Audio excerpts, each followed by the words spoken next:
kí gbogbo ẹ̀yin olólùfẹ́ wa nínú ilé pé àkú déédé wòye o, àkú ojúmọ́, àkú ìsinmi òpin ọ̀sẹ̀. Ọba òkè ó máa wà pẹ̀lú wa o. Àní ṣiṣẹ́, àní ṣìjẹ, àní ṣìmu láṣẹ ìgbìmọ̀ rẹ̀. Bí mo ṣe máa sọ fún yín pé Olúwa ọba nìkan òun ọba tó ní déédé, ọba ò tó mú wa lọ láti jẹjọ.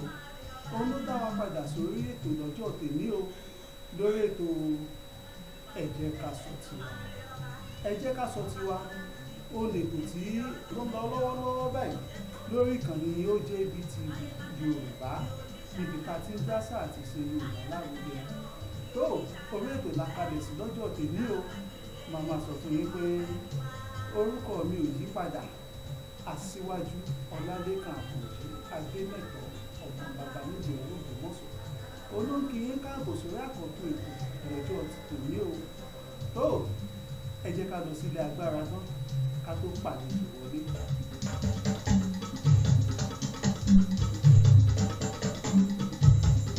Oore tí Olúwa ṣe láyé mi ló pọ̀ rẹpẹtẹ yéyé.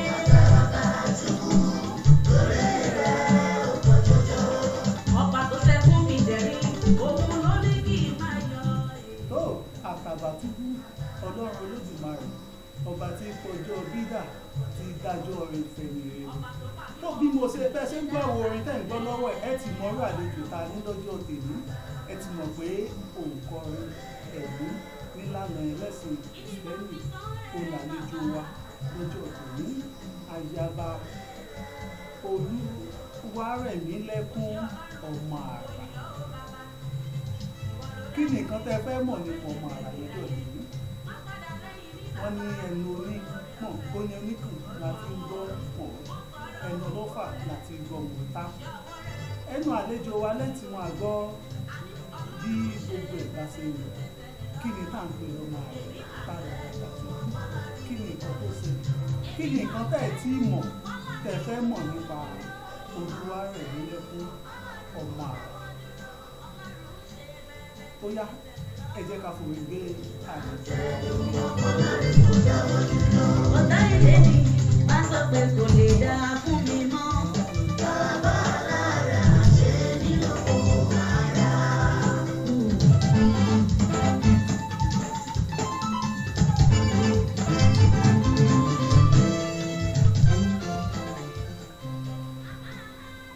Tó kò sí mọ̀jẹ̀ àgbọ̀ kankan bẹ̀rù torí Yorùbá ní eégún tó bá ti jáde ó ti kúrò ní àkìíwò àìwò ní Yorùbá máa ń ké. Àlejò mi lẹ rí lẹ́gbẹ̀ẹ́ mi lọ́jọ́ tèmi o, Ayaba Olúwarẹ̀mílẹ́kún OMOARA. Ẹ káàbọ̀ sórí ìkànnì OJBT Yorùbá lórí ètò ẹ jẹ́ ká sọ tiwa. Mo máa ń sọ fáwọn èèyàn pé àwọn kan náà wà níbì kan tí wọ́n sọ tiwọn lọ́wọ́lọ́wọ́ o, torí ẹ̀ náà làwa náà fi wà níbì tá à ń sọ tiwa.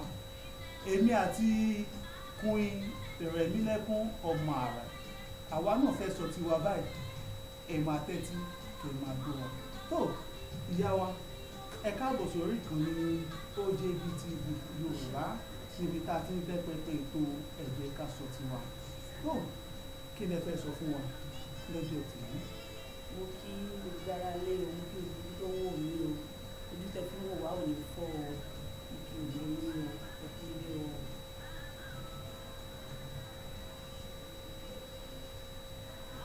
Mo wá Nínú ìyókìrì lọ́jọ́ sí. Bàbá lára ṣe mí lóko ara. Aráyé má sọ fún tán, má ṣe mí lóko ara rẹ Ọlọ́run. Bàbá lára ṣe mí lóko ara. Gbàràdá Rẹ̀mílẹ́kún ti gbàràdá. Tó torí ètò ẹ jẹ́ ká sọ tiwa la wà níbi tí Olúwarẹ̀mílẹ́kún OMOARA tí wọ́n ti fẹ́ sọ tiwọn lọ́jọ́ tòní, àbí àwọn náà fẹ́ sọ tiwọn bẹ́ẹ̀ ni gbogbo wa la fẹ́ sọ tiwa báyìí. Tó gẹ́gẹ́ bí ìbéèrè àkọ́kọ́ tí mo fẹ́ béèrè lọ́wọ́ yín, ẹ bá wa dárúkọ yín lẹ́kùnrẹ́rẹ́. Orúkọ mi ni Kúnrin Rẹ̀mílẹ́kún Ọlátúndé OMOARA. tó orúkọ àlejò wa lẹ ti gbọ́ yìí ǹjẹ́ Yorùbá máa ní mo kó máa ń lápẹ̀rẹ̀ ṣé ẹ̀kan ṣàdédé jí àbí báwo lẹ ṣe bẹ̀rẹ̀ kó tó di pé ọ̀rọ̀ òun wọlé sí ní lọ́kàn. Ó ti pẹ́ ta ti wà ní ẹnu iṣẹ́ rẹ̀ yìí o, àmọ́ nígbà tí mo bẹ̀rẹ̀ ṣọ́ọ̀ṣì ni mo fi bẹ̀rẹ̀, ṣọ́ọ̀ṣì ìyá tó bí mi lọ́mọ òun ni mo ti bẹ̀rẹ̀ sí kọrin. A máa ń ṣe kwaya, máa kó àwọn kwaya jọ, kó àwọn ọmọ jọ, máa ṣe kwaya, a máa lọ bá àwọn èèyàn ní, a máa lọ sí ṣọ́ọ̀ṣì bòmíì lọ ṣe kwaya fún wọn, báyọ̀ ní event láti ṣe ibẹ̀ láti bẹ̀rẹ̀. ìyẹn tó bí ọdún bíi mélòó sásìkò. A ti tó bí ó ti tó 20 years sẹ́yìn. ó ti lé ní ogún ọdún. Yorùbá ní àlejò ogún ọdún àbí àlejò ọjọ́ mẹ́ta gan kì í ṣàgbéjì sàárè, èyí tó ti túmọ̀ sí pé ẹ ti mọ̀ tún ẹ ti mọ̀ sí ní ti ṣe orin tí ẹ yàn láàyò. Ìbéèrè mi ni pé kí ni àgbójúsùn yín nídìí iṣẹ́ orin yìí?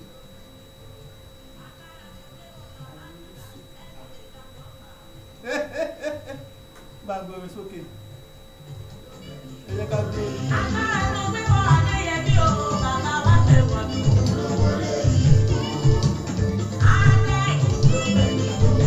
Agbára Ọlọ́run tí mo mọ̀ tó bá mi ṣe o.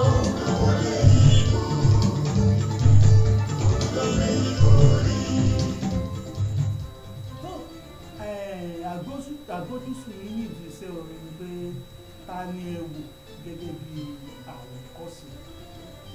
Bíi mentor mi. Bẹ́ẹ̀ ni Má bínú. ẹ jẹ́ fáyìn. Àgbójúsùn mi ni Ìsọlọ́kẹ́, ó ti jẹ́ prophetess nísìnyí, prophetess Ìsọlọ́kẹ́ Ẹlẹ́yẹlé pẹ̀lú Dr. Larry Teriba. Àwọn méjì ni wọ́n wò gẹ́gẹ́ bí Asiwaju, gẹ́gẹ́ bí àgbójúsùn mi.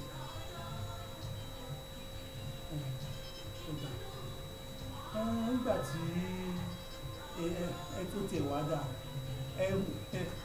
ẹ mú lọ́tún ẹ mú lọ́sì ẹ fobìnrin síwájú àbí ẹ fọkùnrin tẹ̀lé kó mọ́ bá àbàjẹ́ náà.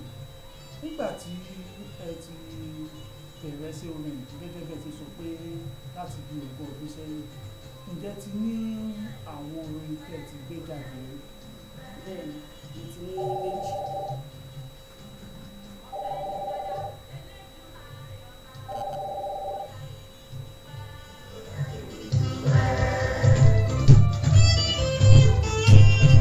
Èmi máa dúpẹ́ lọ́lọ́run rẹ̀.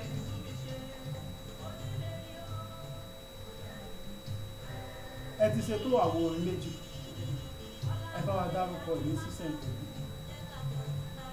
Mo ti ṣe Adánimágbàgbé,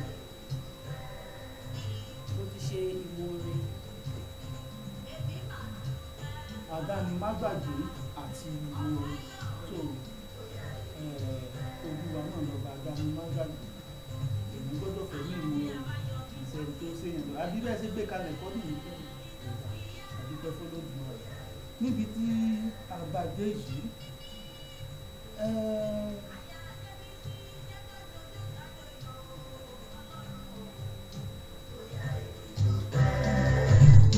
Tó o bá lè gbé bọ́dì rẹ̀ tọ́lọ́run gbogbo. Má gbé bọ́dì ìyàwó tọ́lọ́run gbogbo.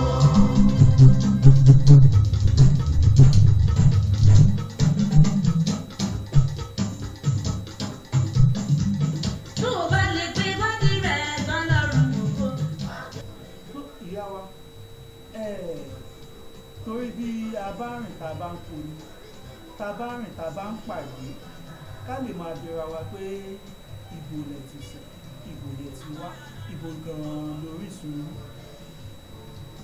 Mo jẹ́ ọmọ ìlú Ọ̀ṣun State, ọmọ ìlú Ọ̀ṣun ní Ilé Ògbó. ẹni pé ọmọ bíbí ìpínlẹ̀ Ọ̀ṣun láti ìlú kan tí wọ́n ń pè ní ìlú Ògbó ni ó ti ṣe wá.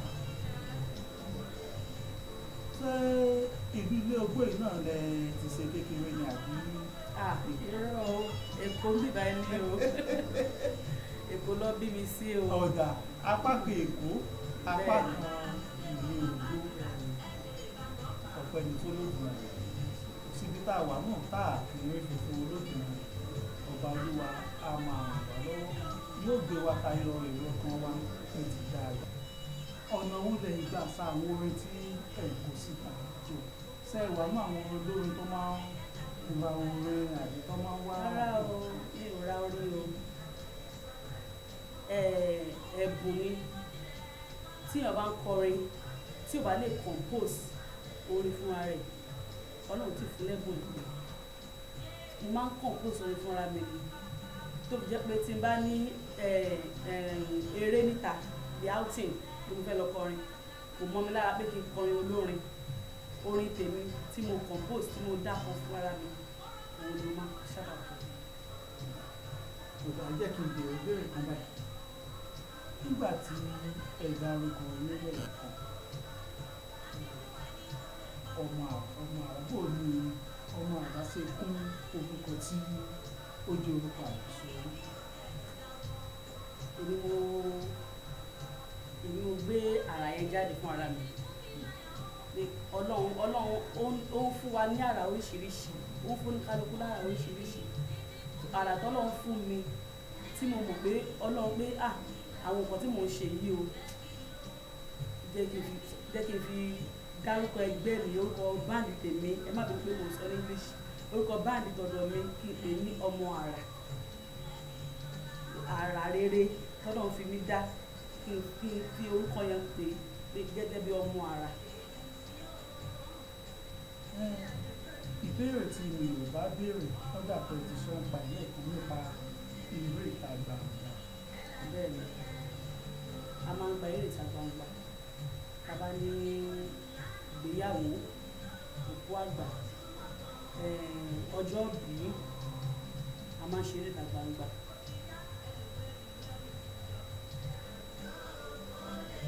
Ǹjẹ́ ẹ lè rántí nǹkan kan tí ẹ ti ṣàbápàdé lẹ́nu iṣẹ́ orin yìí tó yẹ kó máa ń jẹ́ nǹkan ìbànújẹ́ fún yín? Ẹ ṣe lóòtú. Ó pọ̀ lóríṣiríṣi tí mi ò lè sọ lórí ètò. Àwọn tí mo lè sọ tí mo mọ̀ pé ó sì ń dùn mí jù òun ni àwọn tí aṣíwájú wa. Àwọn aṣíwájú wa tó wà níwájú ó yẹ kó yí assistant ìrànlọ́wọ́ lè wà látọ̀dọ̀ wọn sí àwa tí à ń bọ̀ lẹ́yìn wọn. Gẹ́gẹ́ bí mo ṣe dárúkọ pé àwọn mẹ́ńtọ̀ mi, àwọn tó wà níwájú wa ó yẹ kí ó fún wa ní agbára, ó yẹ kó fún wa ní káwa náà lè rí pé òkè nípasẹ̀ wọn àwa náà dìde kó lè ràn kó máa ràn wá lọ́wọ́ kó gbárùkù tì wá. Torí àwọn kan náà làwọn náà ṣáà bá ń bẹ̀ kó tó bá àwọn náà dìde. Àwa tá a wà lẹ́yìn wọn ó yẹ kó gbárùkù tì wá káwa náà lè dìde kí orin yìí kó má parun. Because tí wọ́n bá lè help wa, báwo lórin ló ṣe fẹ́ nílọ síwájú? Báwo lórin orin tá à ń kọ ló ṣe fẹ́ nílọ síwájú? Àwa náà tá a bá ní lọ́wọ́, àwọn tó ń bọ̀ lẹ́yìn wa náà a gbọ́dọ̀ ràn wọ́n lọ́wọ́ ni. Bó ṣe yẹ kó máa rí nìyẹn gẹ́gẹ́ bí àwọn olórin. Ní ìpele tàbí ẹ jẹ́ kí n béèrè ìbéèrè kan lẹ́yìn látara ọ̀rọ̀ tẹ́ sọ yìí. Àwọn wo lẹ ràn kàn bóyá àtìlẹ́yìn fún? Irú àwọn mẹ́ńtọ̀ mi tí mo dárúkọ yìí. Èwo nù wọn? Bùsọ́lá Òkè kí ọ lọ bá wọn, mọ́mì ẹjọ́ mo need assistance nínú kọ́ràn yàn lọ́wọ́. Láre Tẹríba, Dr. Láre Tẹríba, Dr. Láre Tẹríba, àwọn náà láti lè kópa nínú nǹkan tí èèyàn bá ń ṣe láti lè ràn yàn lọ́wọ́, ó tún máa jẹ́ kí iṣẹ́ orin kó ní ìtẹ̀síwájú fún yàn. iṣẹ́ orin máa lè ní ìtẹ̀síwájú àmọ́ tí ò bá sí ìrànlọ́wọ́ láti ọ̀dọ̀ wọn á dàbí báyà mi ìtẹ̀ mọ̀ kó tí mo fẹ́ sọ. ó dàbí igi tá a fẹ̀yìntì tí ò so èso rere. Yorùbá ní sàkátà pàrà lágbà máa ń tọ́ bí ó bá wà nípò àsìkò àkéwò. Ǹjẹ́ ta ni ẹ ti bá sọ̀rọ̀ náà àwọn méjèèjì tí ò ti lè ràn wá àti tí wọ́n ṣe àti tí wọ́n kàn ń pè ní ìbéèrè tó wọn náà máa wò wá wọn á lè tètè dìde sí i.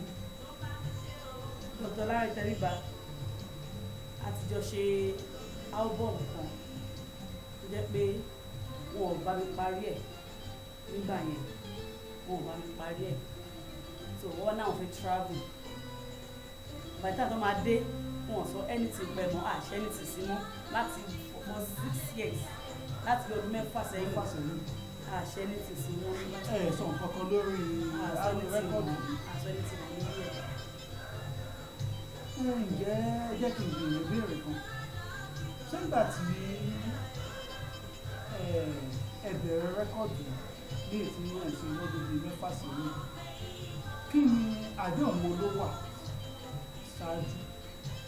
Àdéhùn tó wà ṣáájú ni pé ọmọ bá mi parí ẹ̀ a lè máa ṣe fídíò ẹ̀ àdéhùn tí a jọ nínú yìí pé a máa parí orin yẹn àti parí ẹ̀ just one track nìkan lọ́ba mi ṣe bẹ́ẹ̀ ni. Àdéhùn jẹ́ Dr. Lanre Tẹríba ǹjẹ́ bóyá ládé nǹkan bóyá ilẹ̀ tí ìsan owó ọ̀yà fi san kankan gẹ́gẹ́ rárá bíbáyà bíbélé kọ́ máa kéèyàn máa fi gàyàn síwájú pé tó bá dijọ́ báyìí tó bá dijọ́ báyìí gbàmí ọ̀dẹ̀dẹ̀ ní àwọn ní outing báwọn ní show pé àwọn busy gan pé ọwọ́ àwọn dí báwọn ráyè ọ̀nà báwọn ráyè so àwọn kọ̀ báyẹn so bébí náà ṣe gbàgbé pẹ̀lú ti sọ ẹni tí mọ láti gbà yẹn. Kó tó di pé a tẹ̀síwájú lórí ìbéèrè mìíràn mo nígbàgbọ́ pé Dr. Lanre Tẹríba òbí ni wọn kì í ṣe àrẹ̀mọ̀fọ́ lókun kì í ṣe pé àlejò wa yìí ó dìbì wá sọ ti yín lórí ètò ẹ̀jẹ̀ ká sọ ti wa ṣùgbọ́n Yorùbá máa ní ọ̀rọ̀ dídídú ní òun làwọn kan ẹni ibi tó bá sì ti yẹ kéèyàn bá ọgbọ́n tó bá ti bá gọ̀ bẹ́ẹ̀ dandan ni kó máa dùn ìwọ ní egbògbò mo mọ̀ pé bí atóríṣeṣe ń gbọ́ ọ̀rọ̀ wa wọn á ṣàfihàn ọ̀nà lóòótọ́ ọ̀nà máa ń pọ̀ fáwọn aṣíwájú ṣùgbọ́n aṣíwájú náà gbọ́dọ̀ rántí ọmọ ẹ̀yìn torí náà ti wà ń pò yìí síwájú kọ́ba òkè tó fọwọ́ fáwọn sókè mo mọ̀ pé atóríṣe á wà nǹkan tó sí àtìgbà tẹ́mi ti mọ̀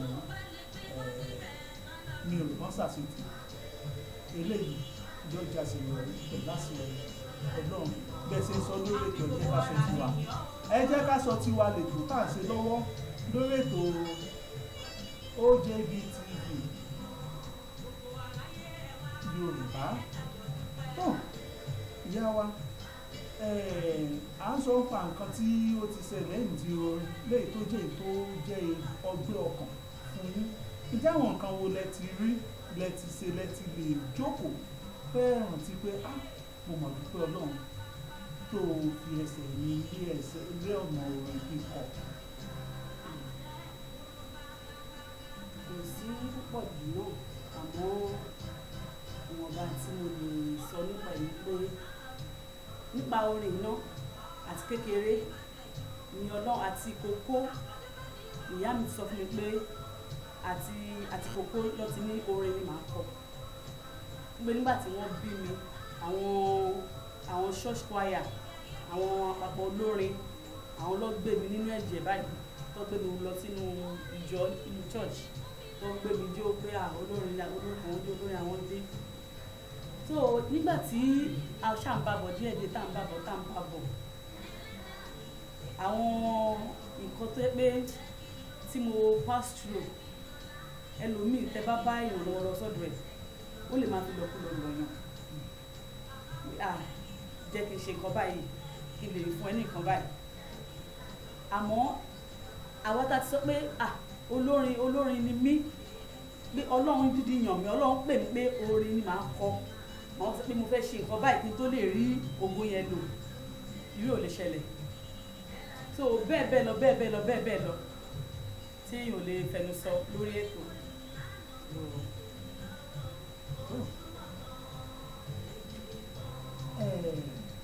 Nǹkan tí mo tún fẹ́ béèrè ni pé yàtọ̀ sí Bùsọ́lá Ìkẹ́ Ẹlẹ́yẹrí àti láàrin Yorùbá, àjọṣepọ̀ wo ló wà láàrin ẹ̀yin àtàwọn òǹkọrin ẹ̀mí mi?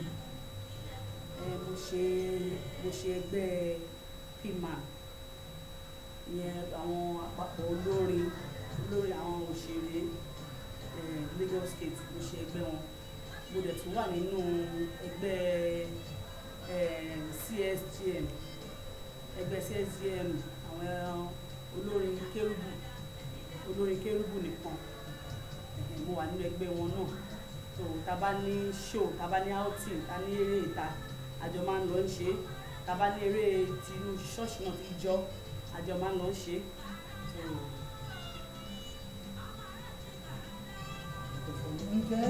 Ọlọ́run mímọ́ bàràdà, òun lálára bàyídá, bàràdà, ilé kò sí bàràdà, ọmọ aláṣẹ bàràdà.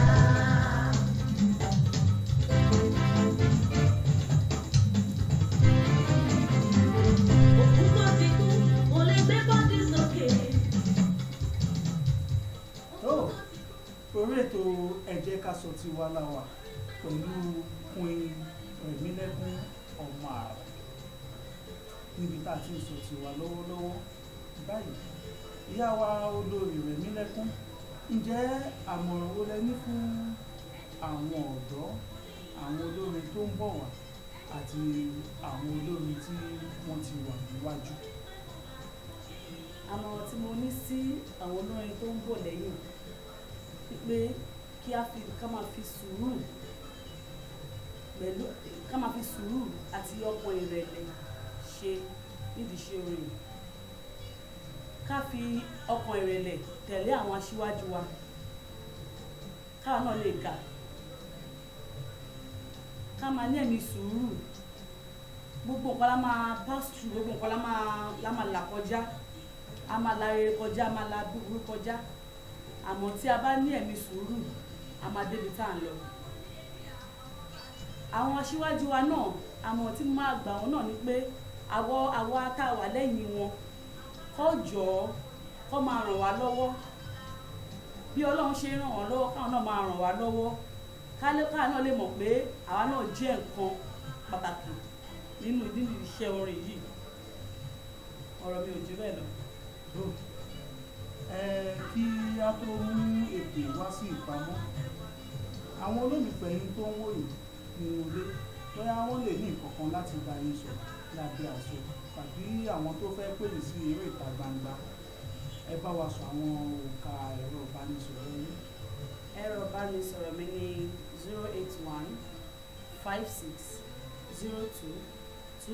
08156022368. Ìkejì 08024905921.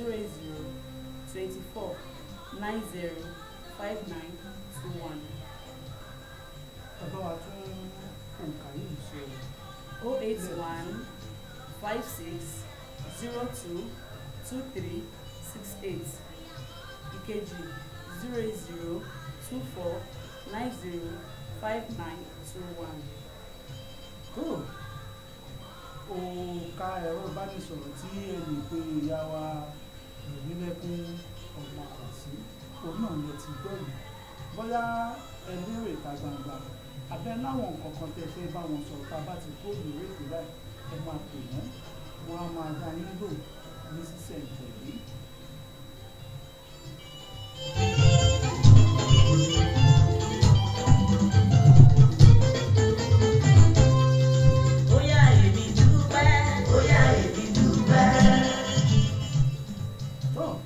Kó tó di pé àmọ́ tàkà pínṣẹ̀, ẹ bá wa fi orin dá àwọn tó ń wòye.